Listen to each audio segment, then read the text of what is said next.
Helo. Heddiw dyn ni am ddefnyddio sgarff llithrig. A rheswm pam, dyn ni eisiau fo symud yn hawdd. Felly, dyn ni'n mynd i wneud ymarfer i ddechrau. Dyn ni'n mynd i agor y sgarff, mae hwn yn reit fawr. Ac dyn ni'n mynd i ymarfer y bysedd, y garddwn.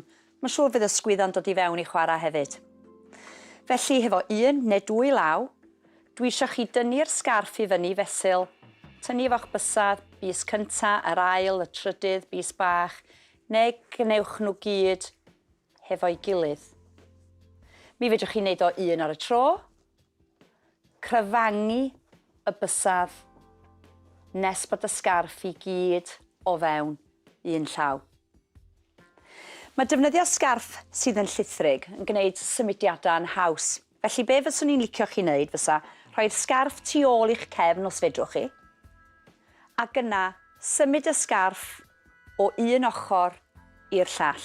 Mi fedrwch chi wneud y symudiad yn fawr, ylwch, mae'n rhaid chi'n dod reit allan i'r ochr ac i'r ochr arall hefyd.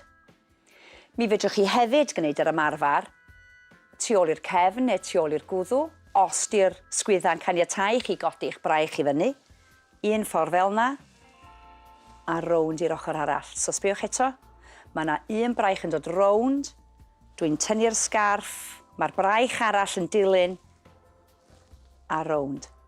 Ffordd arall hefyd, braich rownd y pen, dwi'n tynnu efo'r braich yna, ac yna rownd felly. Dych chi'n gweld bod y symudiad yn eitha mawr.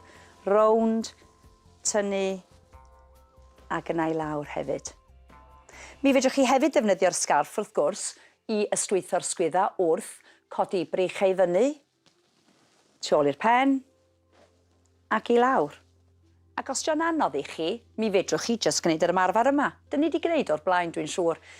Yr sgarff dros yr ysgwydd, llaw arall i fyny'ch cefn, chwilio am yr ochr, ac yna dwi'n mynd i dynnu efo'r braich yma, nes bod yr ysgwydd yma'n codi, neu'r penelin yma'n codi. Ac yna i lawr, a wneud o eto. A felly dyna pam mae o'n bwysig i ddefnyddio sgarff sydd yn llithrig, achos mae o'n symud yn haws tu cefn i'n nghorff fel hyn.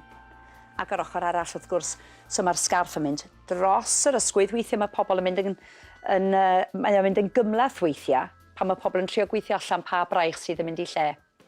So dwi'n gafel ar y sgarff yn fama, dwi'n tynnu efo'r llaw gwaelod, dwi'n tynnu, mae'r penelin yn codi, ac i lawr. A dwi'n teimlo'n cyhyrau i yn dystwytho ac yn stretcho fel dwi'n symud yr braich i fyny ac i lawr. A mae o'n gwneud lles i'r sgwydda wrth gwneud hynny. Hefyd mi fedrai ddefnyddio'r sgarff i greu pelan. Rownd a rownd a rownd a rownd. Ac yna dwi'n mynd ar pelan o dan yng nghoes ac o dan y goes arall. Mi fedrai hefyd agor y coesau chydig bach yn lletach ac symud yn is i lawr. Rhywbeth arall fedrai wneud efo'r sgarff yma ydy, gosod y sgarff tu ôl i'n nghoesau, dwi'n eisiau clymu dros ym mhen ag einia, jyst cau y sgarff a gafal. Ac yna dwi'n mynd i gwthio y coesau allan nes bod fi'n teimlo ochr am henol i'n tynhau. A mae hwn yn helpu gadw'r goes fwy sefydlog yn y pelfis. Felly ymarfer i gryfhau y cyhyra. Gwasgu allan ac ymlacio. Gwasgu allan a dwi'n teimlo mhenol, ochr am henol i'n tynnu. Ac ymlacio, un arall allan, ac ymlacio. Ac wrth gwrs i weithio'r cyhyra sydd gwrthwyneb i'r cyhyra yma ydy wrth gwrs defnyddio yr hen cwsin. So mae'r cwsin yma'n mynd tu fewn i'n nghhoesau a dwi'n mynd i gwasgu ac ymlacio a gwasgu ac ymlacio. A mi fedrwch chi wneud hyn 5, 10, 20 o weithiau, ond gnewch nhw'n aml.